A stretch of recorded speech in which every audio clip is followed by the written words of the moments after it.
Yeah, please. Yes. Given with all the that's going on with Charlie Kirk's assassination and the left-wing, a lot of left-wing violence going on, do you have plans, and actually this is a great opportunity with all these, do you plan on designating Antifa finally a domestic terror organization? Well, it's something I would do, yeah. If I have support from the people back here, I think we'd start with Pam, I think. But I would, if you give me, I would do that 100%. And others also, by the way. But Antifa is terrible. Are there other groups that you can think of? There are other groups, yeah. There are other groups. We have some pretty radical groups, and they got away with murder. And also, I've been speaking to the Attorney General about bringing RICO against some of the people that you've been reading about that have been putting up millions and millions of dollars for agitation. These aren't protests. These are crimes, what they're doing, where they're throwing bricks at cars of ICE and Border Patrol. And they come in with a beautiful new car. They're so proud. It's Border Patrol, ICE, it's got whatever it is. And they're throwing rocks at it. And after 50 yards, it looks like an old beat-up vehicle. It was just brand new. It was just bought for the purposes. And they don't have to take that anymore. I let it be known. We'll take responsibility. They don't have to take it anymore. And they don't want to take it.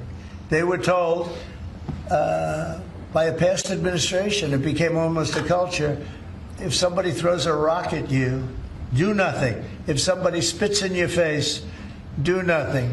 And I say, when they spit, you hit. Do whatever you want.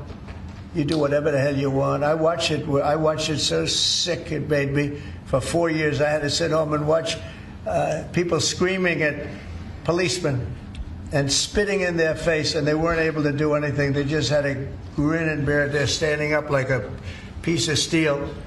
And a woman, in many cases, women, you can see they're professional agitators. I had one the other night. I had 4 the other night, all in one group, total phonies. I started to scream when I got into a restaurant, something with Palestine. And I said, well, I'm doing a great job for peace in the Middle East. I should get lots of awards for that, right? With the Abraham Accords and everything else. But a woman just stood up and started screaming.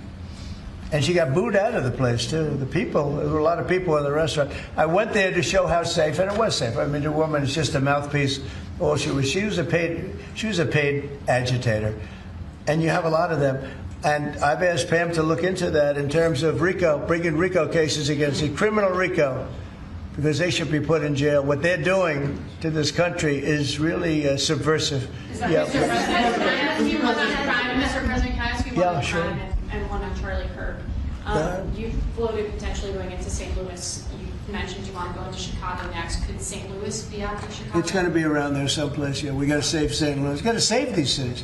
This isn't like, we're going to do something. We have to save St. Louis. We have to save Chicago. I know all about Chicago. I have a great, beautiful building. I'm so proud of it. But, you get less proud when you see all the crime. When they announced 2 weeks ago, 11 people killed, this is over a weekend. I think they said 38 people shot and 11 people dead. And then you watch Pritzker get up and say, we've got crime under control. And I will say that Cash and the FBI did a good job. With a very light force, they went in, and for about 4 months, Cash or so, they've been working on keeping crime down. They have brought the numbers down a little bit. But those are the easy numbers. The first 20, 25% are the easy numbers. That's where it gets. Then you have to bring in the big forces, right, which is what we always intended to do. But I think the FBI's done a very good job. In particular, in Memphis and Chicago, they burned down a little bit. Like 20% and 25%. Well, I guess it's not so little, but we have a long way to go. We think Chicago is going to be next, and we'll get to St. Louis also. And on Charlie Kirk's assassination. And New Orleans we want to get to, too. Your FBI is investigating the potential role of left-wing organizations in the assassination. I'm wondering if Charlie Kirk's assassin worked alone or if he worked with him. I don't know. I mean, I can tell you he didn't work alone on the Internet, because it seems that he became radicalized on the Internet. That's just by watching same things that you're watching and hearing. It looks like he became radicalized over the Internet. And it seems like he has wonderful parents, brought in a wonderful neighborhood, smart guy, great boards, great marks, great student. And then something happened to him over a fairly short period of time. It looks like he was radicalized over the internet, and it's radicalized on the left. He's a left. I have a lot of problems with the left, and they get protected, and they shouldn't be protected. But as you understand, I think very well from the tone of your question. Thank you very much. Go ahead, please. You mentioned that the shooter was radicalized online. I think so. You know, by the way, when I say that, that's my opinion. I think he was radicalized online based on what they're saying. Do social media companies bear any responsibility for that? And how does that? I'm going to have to ask, I don't know, I'd ask Pam that question. I don't know if you or Todd could give an answer to that. Somebody has to bear some responsibility. You know, and President Trump, I've always told parents, you got to watch what your kids are doing on the internet, what they're doing online, what they're listening to, what they're reading. They're all online. They're all on their phones all the time. Parents have got to monitor that, because this starts when you're young. This starts when you're young, when you listen to these groups, when you watch these shows, and parents have got to just be vigilant. So sure, that's part of it, and they're meeting kids online who they think are kids, and they can be anywhere in the world and talking to them, and yeah, they are being radicalized. Mr. President, He went bad, and he just went bad very quickly in a sense, because he sort of led a very normal life, a life of, great education, schools, everything else, but somewhere along the line, something happened. Yeah, please. Thank you, Mr. President. How will you send the National Guard into Chicago without the cooperation of the governor and the mayor? Well, if they do cooperate, that's good. If they don't, it's not going to matter to us at all. You know who wants to help us? Police department. They have no respect for the governor. They have no respect for the mayor. They respect us. And we found that in Washington. We haven't had total support in Washington from government, as you know, from everybody. I don't want to say the mayor because she was better than most, but we haven't had great, but we have had great support from the Metropolitan Police. They're like brothers of these people. They're really like brothers. You see that. They work together. And so if the governor wants to support, as I said to Bill, it's going to be his proudest moment, what he's going to do, the governor of Tennessee, what's going to happen with Memphis. And 3-4 weeks we'll stand together and we'll say, look at this, the crime has almost disappeared, maybe completely disappeared. In Washington, they don't even know how to record it because it's down so much. They've never heard. I heard 87% is down. I said, really? Who are the 13%? Because it's more than that. It's actually more. Hard to believe, right? You're going to have the same results in Chicago.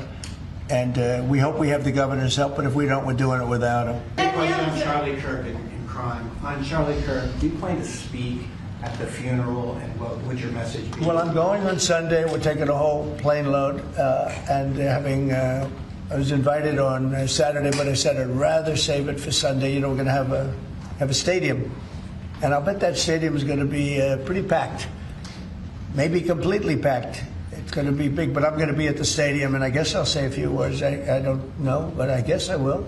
But I knew him very well. He was an amazing guy. He was all about young people, getting them started right.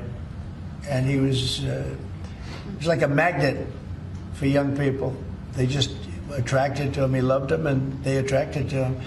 His wife is a tremendous person, by the way. He always had great respect for his wife. He got married. I didn't know he was getting married. I heard he got married, and he loved her. I tell you, he really loved her. She loved him, and I think she'll have something to do with keeping that whole thing going. Turning Point it became a very big deal, and I heard they had like 38,000. So he wanted to get it up to 20,000 chapters. That's a lot. That would have been a lifetime's work. I heard that over the last 4 days, they have 38,000 people wanted 38,000 chapters at colleges, schools, other places. Numbers that, nobody's ever heard of numbers like that. So I think Turning Point could be, through what happened, this horrible act, it could be maybe bigger than it could have ever been had he been there. And I will say this, he'd be very happy if he saw what was going on. And there's some very good people, because I speak at Turning Point quite a bit. And Charlie would call me up. So the last time I spoke to him, he said, sir, and I think it was Phoenix, sir, could you get to Phoenix? This was like in a day. I said, Charlie, I'm the president of the United States. You called me asking me if I could speak tomorrow in Phoenix. You can't do that to me, Charlie. but usually I ended up going. He was great. He was a great guy, and he didn't deserve this. He didn't deserve this, believe me. Mr. President, I want Charlie Kirk, in retrospect, given all of the moving ways that this White House has paid tribute to Charlie Kirk, Right. do you think it would have been fitting to lower the flags to have staff when Melissa Hortman, the Minnesota House Speaker, was gunned down by an assassin as well? I'm not familiar. Oh, The Minnesota House Speaker, a Democrat, who Oh. was assassinated this summer. Well, if the governor had asked me to do that, I would have done that. But the governor of Minnesota didn't ask me. I didn't. I wouldn't have thought of that, but I would have if somebody had asked me. People make requests for the lowering of flag, and oftentimes you have to say no because it would be a lot of lowering. The flag would never be up.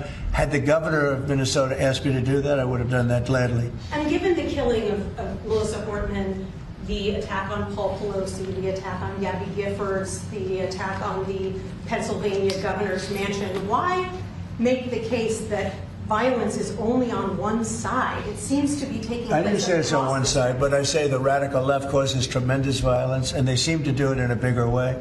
But the radical left really is caused a lot of problems for this country. I really think they hate our country.